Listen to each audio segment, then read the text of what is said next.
너 무엇 하느냐라고 말씀하실 때 그 말에 할 말이 있는가? 우리 한날 한날을 되돌아볼 때 도대체 너 뭐 하고 있냐라고 얘기하실 때 그 말에 응답할 수 있는 삶을 살게 하여 주옵소서. 그 삶이 옳은 삶이냐? 그 삶이 바른 삶이냐? 지금 잘 하고 있는 게 맞냐? 라고 이야기하실 때 그 말에 아멘할 수 있는 우리가 되게 하여 주옵소서. 갈 바를 알지 못하고 살아가는 시대를 살아가고 있습니다. 한 치 앞을 알 수가 없고 내일에 대해서 분명하지도 못한 삶을 살아가고 있습니다. 그럼에도 불구하고 오늘 한날을 바르게 살기 위해서 동분서주하며 애쓰는 우리 되게 하여 주시고 주어진 기회, 주어진 생각, 바른 것을 잘 주어 담아 하나님의 일을 할 수 있는 우리가 되게 하여 주옵소서. 시간이 생각보다 그리 많지 않습니다. 값지게 사용할 수 있는 지혜를 허락하여 주시옵소서. 너 무엇 하느냐? 너 무엇 했느냐? 이 질문에 내가 무엇 했노라고 말할 수 있는 우리가 되게 하여 주시옵소서. 감사합니다. 고마우신 예수님 이름으로 기도드렸습니다. 아멘. 시브리서 7장에 있는 말씀 같이 봅니다. 시브리서 7장 오랜만에 왔네요. 네. 시브리서 7장 1절에서 10절까지 멜기세덱에 대한 이야기 오늘 조금 해야 될 것 같아요. 그래서 그 얘기하고 내일까지는 아마 멜기세덱 얘기인데 사실은 멜기세덱 얘기라기보다는 예수님과 그리고 사실 우리의 신분에 대한 이야기거든요. 그 얘기 계속 좀 나누도록 합니다. 7장 1절에서 10절까지 같이 한 목소리로 읽도록 합니다. 이 멜기세덱은 살렘 왕이요 지극히 높으신 하나님의 제사장이라 여러 왕을 쳐서 죽이고 돌아오는 아브라함을 만나 복을 빈자라. 아브라함의 모든 것의 10분의 1을 그에게 나누어 주니라. 그 이름을 해석하면 먼저는 의의 왕이요 그 다음은 살렘 왕이니 곧 평강의 왕이요 아버지도 없고 어머니도 없고 족보도 없고 시작한 날도 없고 생명의 끝도 없어 하나님의 아들과 닮아서 항상 제사장으로 있느니라. 이 사람이 얼마나 높은가를 생각해보라. 조상 아브라함도 노략물 중 10분의 1을 그에게 주었느니라. 레위의 아들들 가운데 제사장의 직분을 받은 자들은 율법을 따라 아브라함의 허리에서 난 자라도 자기 형제인 백성에게서 10분의 1을 취하라는 명령을 받았으나 레위 족보에 들지 아니한 멜기세덱은 아브라함에게서 10분의 1을 취하고 약속을 받은 그를 위하여 복을 빌었나니 논란의 여지가 없이 낮은 자가 높은 자에게 축복을 받느니라. 또 여기는 죽은 자들이 10분의 1을 받으나 저기는 산다고 증거를 얻은 자가 받았느니라.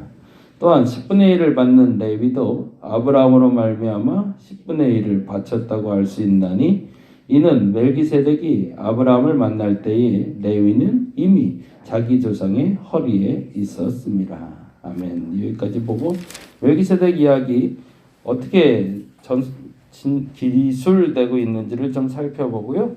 그리고 나서 멜기세덱 얘기가 왜 자꾸 나오는지를 좀 얘기할게요.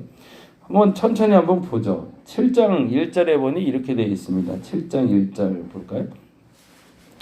이 멜기세덱은 살렘 왕이요 지극히 높으신 하나님의 제사장이라 여러 왕을 쳐서 죽이고 돌아오는 아브라함을 만나 복을 빈 자라라고 이야기하며 역사적인 배경을 얘기합니다. 이건 창세기 살펴보시면 알지만 아브라함에겐 조카가 있었죠. 그리고 그 조카하고 관계에서 틀어진 적이 있었잖아요. 근데 그게 부자가 돼서 틀어졌죠. 그래서 아브라함과 그리고 조카 롯이 흩어져서 살게 됐는데 하필이면 롯이 있는 곳에 전쟁이 났던 거죠. 그래서 그 얘기를 들은 아브라함이 조카 롯을 구하기 위해서 전쟁을 치르게 됩니다. 그런데 때마침 그 전쟁에서 아브라함이 전승을 거두게 되죠. 그리고 조카와 형제들을 데리고 나오게 되는데 그 전승을 올리고 돌아오는 길에 만난 사람이 있었다는 거죠. 그게 사실은 이제 배경입니다. 그래서 여러 왕을 쳐서 죽이고 돌아오는 아브라함을 만나 복을 빈 자라라는 것은 창세기의 그 역사적 사건을 기술하고 있는 겁니다. 근데 이 사건을 기술한 이유가 뭘까요? 시브리서의 기자가 대상으로 삼은 독자가 누군지를 아는 게 중요하죠. 시브리서의 독자는 누구라고 그랬죠? 유대인으로서 그리스도를 믿다가 지금 환난을 당해서 그 신앙이 다시금 유대교로 돌아오고자 하는 사람들. 달리 말하자면 유대인들이 알고 있는 전통적인 사고 속에서 멜기세덱, 아브라함 하면 이 정도 사건은 다 아는 사람들. 그러니까 지금 이 얘기를 할 때 그래 그건 내가 알아 라고 이야기할 수 있는 전제를 던져주는 거죠. 너희들도 다 알고 있지? 아브라함과 만났던 멜기세덱이라고 얘기하는 겁니다. 그리고 나서 이렇게 얘기합니다. 2절 같이 읽어볼까요?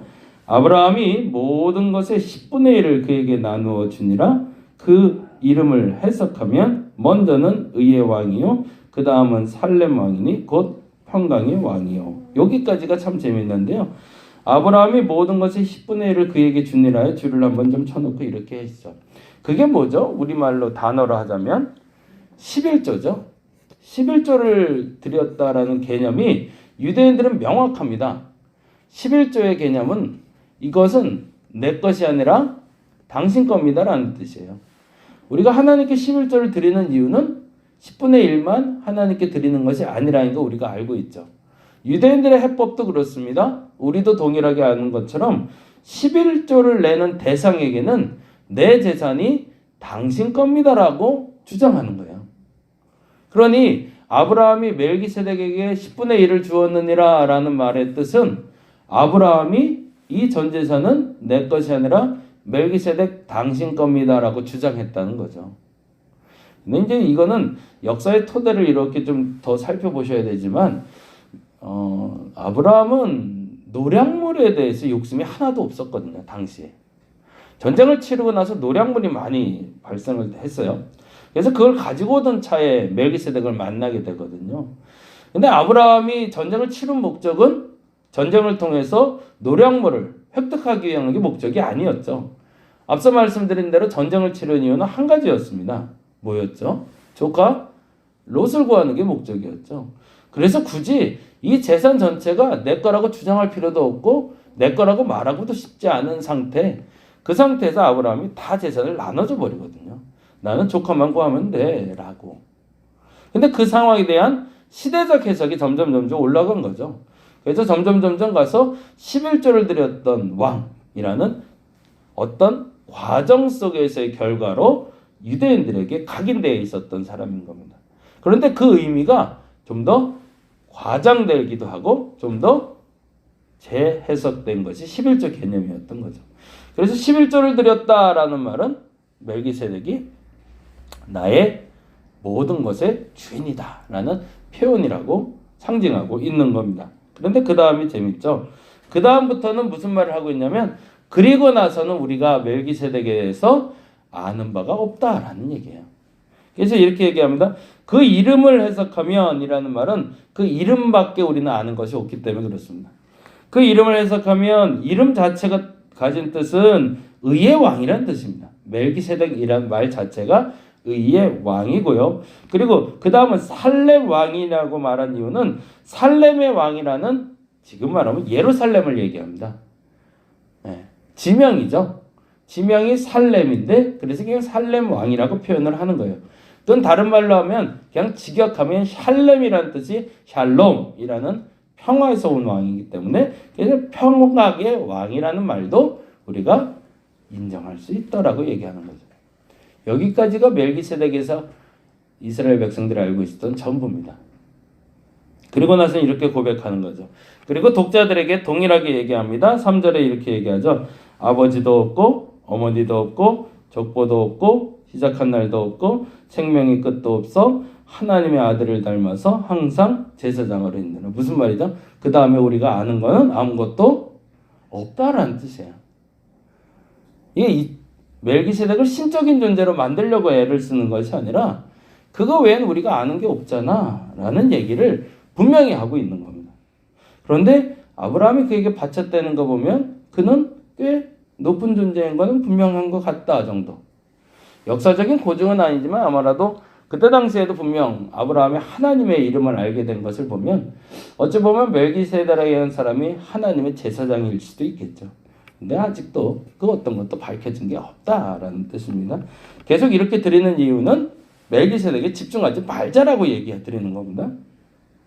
그리고 이렇게 얘기합니다. 4절에 이 말이 이제 중요해져요. 같이 읽어봅니다. 이 사람이 얼마나 높은가를 생각해보라. 여기가 줄을 좀 쳐놓고 가자. 모든 것을 10분의 1을 그에게 주니라라고 동일한 표현입니다. 이 사람이 얼마나 높은가를 생각해보라. 지금 뭘 유추하려고 하는지를 이제 잘 생각하고 쫓아오시면 돼요. 이 사람이 얼마나 높은가를 생각해보라 라고 얘기하면 뭐라고 하죠? 보라, 조상 아브라함도 노량문에 10분의 1을 그에게 주었느니라. 이게 연결되고 있어요. 모든 재산의 주인, 모든 삶의 주인, 가장 높은 분에 대해서 설명하고 싶은 거죠. 그리고 나서 이렇게 얘기합니다. 5절 같이 읽어봅니다. 레위의 아들들 가운데 제사장의 직분을 받은 자들은 율법을 따라 아브라함의 허리에서 난 자라도 자기의 형제인 백성에게서 10분의 1을 취하라는 명령을 받았으나, 사실은 이 얘기를 하고 싶었던 거죠. 너희들 레위인들한테 11조들이지? 라는 얘기하는 거예요. 그러면서 질문을 던지는 겁니다. 레위인이 높을까? 멜기세덱이 높을까? 라고. 유대인들은 당연히 뭐라고 생각할까요? 당연히 멜기세덱이 높지. 왜? 아브라함이 제물을 바쳤던 사람이고 지극히 높은 왕이니까 라고 이야기하게 만드는 거죠. 그리고 나서 6절에 이렇게 얘기합니다. 6절 레위 족보에 들지 아니한 멜기세덱은 아브라함에게서 1분의 1을 취하고 약속을 받은 그를 위하여 뭐 했대요? 복을 빌었나니. 이 단어에도 줄을 좀 쳐놓으세요. 사실 이 두 가지가 이 1절에서 10절에서 말하고 싶은 요지입니다.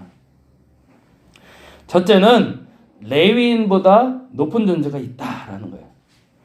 아론의 반열에 속한 사람들보다 높은 사람이 있다. 그분이 있다. 그리고 그분은 뭐 하는 분이냐? 아브라함보다 높다. 그리고 또 하나 뭐 하고 있냐? 그가 복을 빌 수 있는 존재다 라고 얘기하는 거예요. 그 다음에 이렇게 얘기합니다. 다시 한번 명확하게 딱 정리를 하기를 이렇게 하죠. 논란의 7절 논란의 여지 없이 낮은 자가 높은 자에게서 축복을 받느니라 라고. 자, 이쯤 되면 이들에게는 논쟁거리의 매우 중요한 한 부분을 가늠하고 가는 겁니다. 너희들이 레위인 아론, 그 말은 상징적인 언어로 율법을 얘기하거든요. 유대교를 얘기하고 있는 겁니다.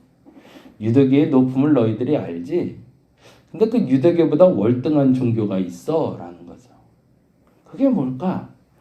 모세를 따르는 사람들, 아브라함을 따르는 사람들보다 더 높은 존재가 있어.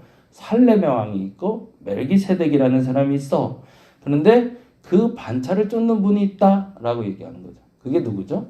예수 그리스도. 그러면 잘 생각해보자라는 거예요. 아브라함이 높냐? 멜기세덱이 높냐?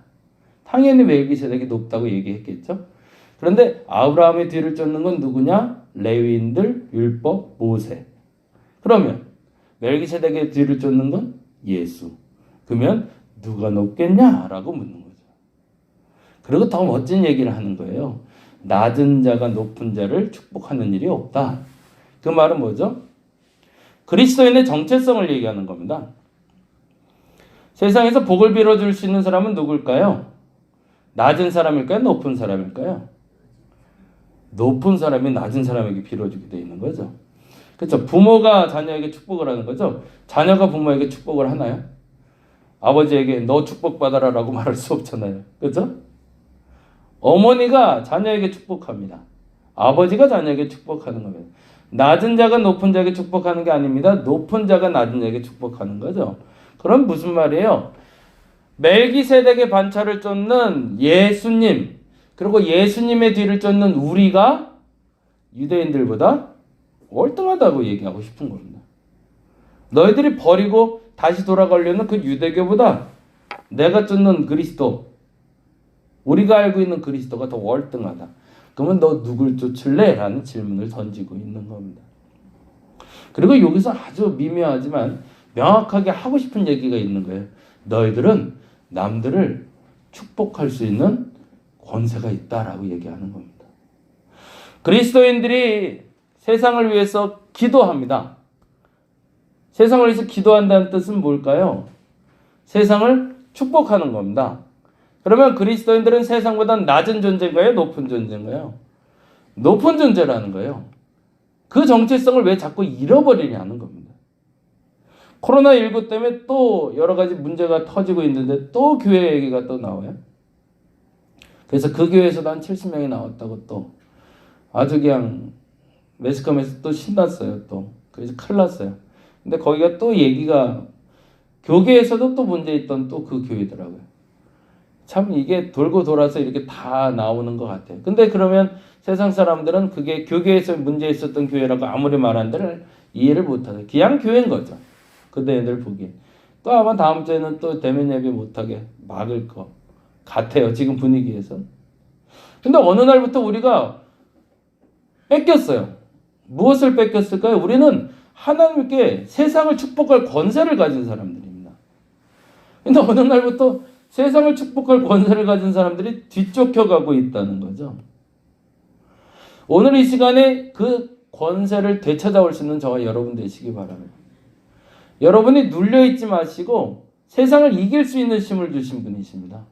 아니 세상을 이길 뿐만 아니라 세상을 특별히 축복할 수 있는 가장 높은 권세를 받은 사람이 우리라는 것.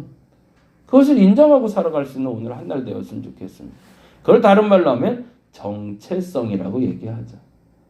더 높은 권위에서 우리를 우러러보시며 우리를 복주시는 그 하나님이 나로 세상을 복되게 하기 위해서 이 자리에 심어 놓으셨다는 생각으로 오늘 한 날을 살아갈 수 있는 저와 여러분 되시기를 간절히 바랍니다.